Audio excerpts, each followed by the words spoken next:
అందరికీ హాయ్ అండి. ఈరోజు పచ్చిమిర్చి దొండకాయ పచ్చడి ఎలా తయారు చేసుకోవాలో వీడియో ద్వారా తెలుసుకుందాము. ముందుగా స్టవ్ మీద ప్యాన్ పెట్టుకొని ఇలా పచ్చిమిర్చిని ఇలా మధ్యకి కట్ చేసుకొని ఆ ప్యాన్లో వేసుకోవాలి. ఆ నీళ్ళు మొత్తం కూడా ఇంకిపోయేంత వరకు పచ్చిమిర్చిని తిప్పుకున్న తర్వాత ఇప్పుడు దాంట్లో ఆయిల్ వేసేసుకోవాలి. 1 స్పూన్ ఆయిల్ వేసుకొని ఆ పచ్చిమిర్చిని వేయించుకోవాలి. మరీ ఎక్కువగా వేయకుండా కొంచెం లైట్గా వేగేలాగా ఇలా మూత పెట్టేసుకొని మగ్గిన తర్వాత ఇప్పుడు దీనిలో దొండకాయ ముక్కలు వేసుకోవాలి. ముందుగానే కట్ చేసి పెట్టుకున్న చిన్న చిన్న ముక్కలుగా కట్ చేసుకున్న దొండకాయ ముక్కల్ని వేసేసుకొని కొద్దిసేపు వేయించుకోవాలి. చూడండి, కొంచెం మగ్గిపోయాయి. పచ్చిమిర్చితో పాటు దొండకాయ ముక్కలు కూడా కొంచెం మగ్గిపోయాయి. మనం చట్నీ చేసుకుంటున్నాం కదా, అందుకనే మరీ ఎక్కువ వేగనివ్వకూడదు, మళ్ళీ తర్వాత తాలింపు పెట్టుకుంటాం కాబట్టి. దీంట్లో ఇప్పుడు కొద్దిగా కరివేపాకు, అలాగే కొద్దిగా జీలకర్ర, అలాగే కొద్దిగా కొత్తిమీర కూడా దీంట్లో వేసుకోవాలి వేయించేటప్పుడు.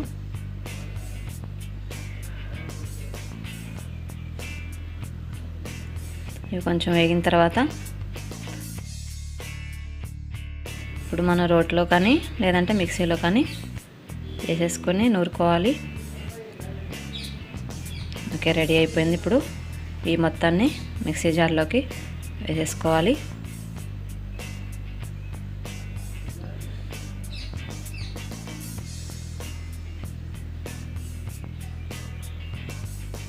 ఇప్పుడు దీంట్లో ఒక 4 వెల్లుల్లి రెబ్బలు, అలాగే తగినంత సాల్ట్, పులుపుకి చింతపండు ముందుగా నానబెట్టుకొని ఉంచుకోవాలి. ఒక చిన్న నిమ్మకాయ సైజు అంత చింతపండు నానబెట్టుకొని ఆ చింతపండును కూడా దాంట్లో వేసేసుకోవాలి.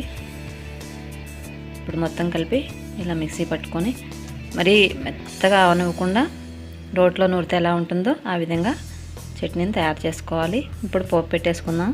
ముందుగానే వేయించి పెట్టుకున్న ప్యాన్ ఉంది కదా, ఆ ప్యాన్లో 1 స్పూన్ ఆయిల్ వేసుకొని ఒక 4 ఎండుమిర్చి కూడా దాంట్లో వేసేసుకోవాలి.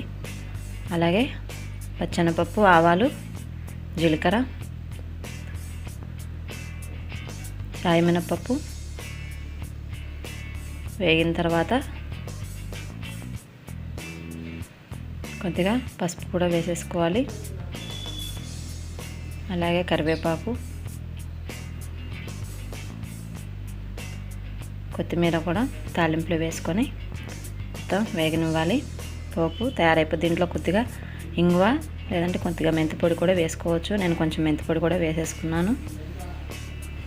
ఇప్పుడు ఈ పోపులో ఆ చట్నీ మిశ్రమం మొత్తాన్ని వేసేసుకొని ఆ పోపు కలిసేలాగా మొత్తం తిప్పేసుకోవాలి. చాలా తేలిగ్గా ఈ చట్నీని తయారు చేసుకోవచ్చు. అంతే టేస్ట్గా కూడా ఉంటుంది. చూసారా, ఎంతో రుచికరమైన పచ్చిమిర్చితో దొండకాయ పచ్చడి ఈ విధంగా మీరు కూడా తప్పకుండా తయారు చేసుకోగలరు. ఈ వీడియో కనుక మీకు నచ్చినట్లయితే లైక్ చేయండి. నా యొక్క ఛానల్ని సబ్స్క్రైబ్ చేసుకోగలరు. అందరికీ థ్యాంక్ యూ.